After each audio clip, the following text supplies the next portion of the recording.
ಕೊಡಿ. ನಾರಾಯೇ ತಕ್ಬೀರ್ ಅಲ್ಲಾಹು ಅಕ್ಬರ್ ಅಂತ ಹೇಳಿ ಘೋಷಣೆಯನ್ನ ಕೂಗಿ ನಂತರದಲ್ಲಿ ನರಮೇಧ ಮಾಡ್ಲಿಕ್ಕೆ ಹೋದಾಗ್ಲೂ ಕೂಡ ಈತನ ತಲೆಯಲ್ಲಿರೋದು ಧರ್ಮದ ಅಫೀಮು ಅಂತ ಹೇಳಿ ನಾವು ಹೇಳ್ಬಾರ್ದ? ಎಸ್, ಸೇಮ್ ಒಂದು ಕ್ವಶನ್ ಕೇಳ್ಬೋದಲ್ವಾ? ರಂಜಾನ್ನಲ್ಲಿ ಕೊನೆಯ ಉಪವಾಸ, ಅವನು ಹೊಸ ಉಡುಪನ್ನು ಈದಿಗೆ ತಗೊಳ್ಳಕ್ಕೆ ಅಂತ ಬರ್ತಾರೆ 18 ವರ್ಷದ ಯುವಕ. ಅವನನ್ನು ಕೊಲ್ಲುವಾಗ, ಬಡಿದು ಕೊಲ್ಲುವಾಗ, ಈ ಶುಂಠಿಯನ್ನು ಜಜ್ಜಿ ಕೊಲ್ಲುವಾಗ ಜೈ ಶ್ರೀರಾಮ್ ಅಂತ ಹೇಳ್ತಾ ಇದ್ರು. ನೀವು ಕೇಳಿರಬಹುದು. ಇದಕ್ಕೆ ನಾನು ಏನು ಹೇಳೋಣ? ಸ್ಯಾಫ್ರಾನ್ ಟೆರರಿಸಂ ಇದೆಯಲ್ಲ ಸರ್ ಪದ. ಅದೇ ನಾನು ಹೇಳ್ತೀನಿ ಮೇಡಮ್. ನೀವು ಕೇಳೋ ಪ್ರಶ್ನೆ ಇಲ್ಲ, ಇಸ್ಲಾಂ ಟೆರರಿಸಂ ಒಪ್ಪಲ್ಲ ನಾನು. ಅದೇ ನಾನು ಜೈ ಹೇಳ್ತೀನಿ. ಶ್ರೀರಾಮ್ ಅಂದ್ರೆ ಸ್ಯಾಫ್ರಾನ್ ಟೆರರಿಸಂ ಒಪ್ಪಬೇಕು. ಇದನ್ನ ಕ್ಲಿಯರ್ ಮಾಡಿ. ಜೈ ಶ್ರೀರಾಮ್ ಅಂದು ಕೊಲ್ಲುವವರನ್ನ ಸ್ಯಾಫ್ರಾನ್ ಟೆರರಿಸ್ಟ್ ಗಳು ಅಂತ ಹೇಳಿ ನಾವು ಒಪ್ಪಬೇಕು. ನಾರಾಯೇ ತಕ್ಬೀರ್ ಅಲ್ಲಾಹು ಅಕ್ಬರ್ ಅಂತ ಕೂಗಿ ಕೊಲೆ ಮಾಡುವವರನ್ನ ರಾಡಿಕಲ್ ಇಸ್ಲಾಮಿಕ್ ಟೆರರಿಸ್ಟ್ ಅಂತ ಒಪ್ಪಬಾರದು.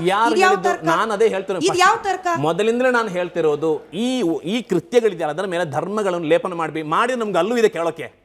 ಅದಕ್ಕೆ ಧರ್ಮ ಅಂತ ಇಲ್ಲಿ ಹೇಳ್ಬೇಡಿ. ಭಯೋತ್ಪಾದನೆ ಅಂದ್ರೆ ದನಗೊಂದ ಹೆಸರಲ್ಲಾಗಿರ್ಲಿ ಅಥವಾ ಹೆಣ್ಣಿನ ವಿಚಾರದಲ್ಲಾಗಿರ್ಲಿ, ಫ್ಯಾಮಿಲಿ ಒಂದು ಮನುಕುಲವನ್ನು ಕೊಲ್ಲುವವನಿದ್ದಾರೆ, ಅವನು ಕೊಲೆಗಡುಕರು ಅಥವಾ ಭಯೋತ್ಪಾದಕರು, ಭೀಕರವಾದಿಗಳು ಅಂತ ಹೆಸರಲ್ಲಿ ಕರೆಯಿರಿ. ಯಾಕೆ ನಾವು ಇಸ್ಲಾಮು